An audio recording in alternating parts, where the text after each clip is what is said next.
Hey guys! So today I just wanted to demonstrate a technique that I get a lot of questions about, and it's how to make things look old. It's essentially just aging things.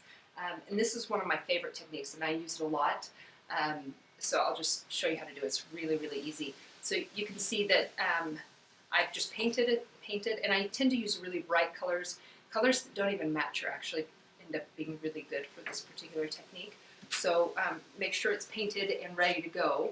And then I use Minwax gel stain, and there are several different types of gel stain. This just happens to be my favorite. There are several different types of colors. This one is my favorite. This one is hickory, I think. Yeah, hickory. And the reason I like it is because it goes brown. It's dark enough, but it doesn't go purple or red like cherry or mahogany. And so you just take one of these kind of junky brushes from Walmart. They're cheap. And the trick is you want to get them, so the difference between gel stain versus just like a regular stain is it's clumpy, which, yes, that's a technical term. But what clumpy means is it will stick in all of the imperfections, the things in the wood that end up working to your advantage if this is the look that you're going for. And these brushes you can just really beat up, and you want to use them to get into all the little cracks and crevices, because in a minute when we wipe everything away, that's what stays, that's what makes it look old. And if you miss those spots, it doesn't look right. And so then you need a towel or a rag.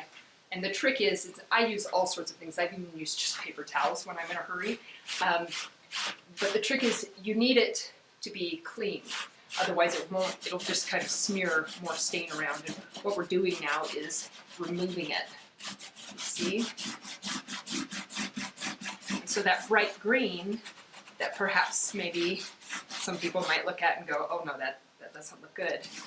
Once you get this stain on here, it ends up looking just right. Now the trick with it, one of the tricks, is you don't want to let it sit on too long. The longer it sits, the more difficult time you're going to have pulling it off. But then there's a trick to that as well. It's like anything, right? There's a trick to everything. You can use wax, finishing wax, to remove it, or you can use like a wipe-on poly. And I'm using that right now. I'll do another tutorial with the wax, but for today I'm going to use the wipe-on poly just because it's here. So watch what happens. We'll just use the same rag.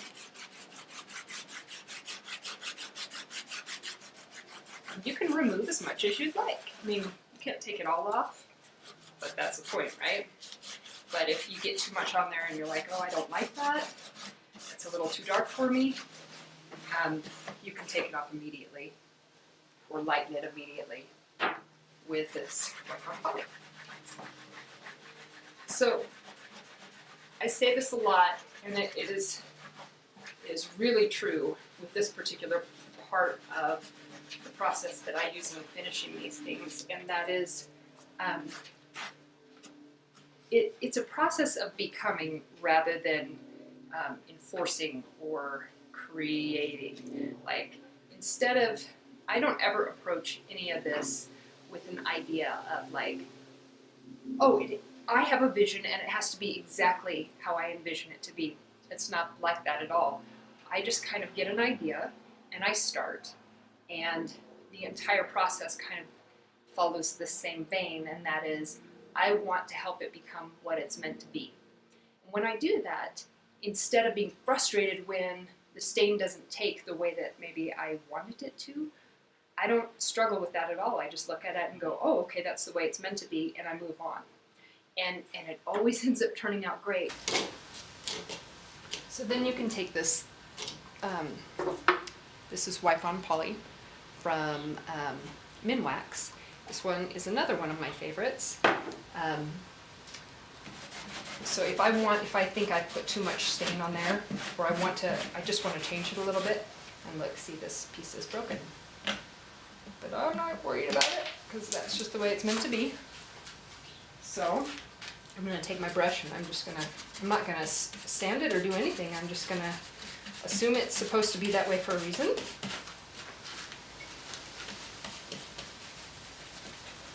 And I work in sections when I'm doing larger projects. Now I'm fast enough that I can do smaller projects just all at the same time. But until you really get familiar with this technique, it's probably best just to work in sections.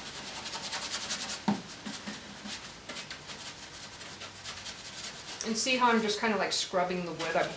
I want this stain to really stick and hold.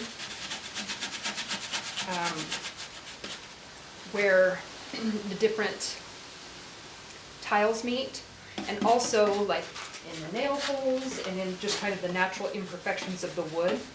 So here, like you may not be able to tell, but I spliced another piece of wood into this particular shingle because it just wasn't big enough. But watch what happens. I mean, it actually ends up making it look really, really cool. So first I'm going to wipe it off, and then I'm just going to add a little bit of, find a clean spot on my rag, add a little bit of this.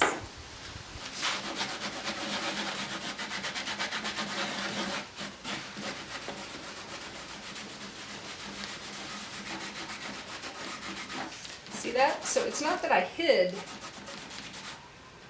this piece of wood. This process actually enhances it and shows that it's a different piece of wood, but it looks great. It looks just like it was meant to be that way. So I think that's why I love this particular technique, because for me, I'm a recovering control freak. And for those of you who are still enjoying controlling every little part of your life, I commend you. I get it, I understand, but for me, I was ready to let that go.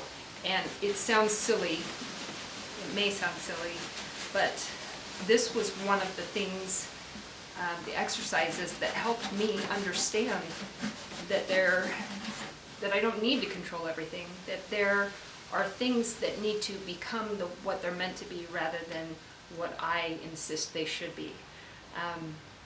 It seems that I was really missing out on a lot of the depth of experiences that I was having because I needed to control every little piece, part and piece. And I think that's really normal, particularly for people who are suffering or struggling, because you feel so out of control when things are not going right. And so it only makes sense that we would try and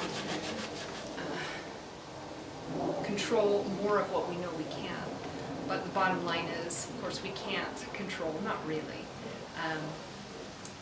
conditions or circumstances in our life. And so it ends up being an effort that's quite futile.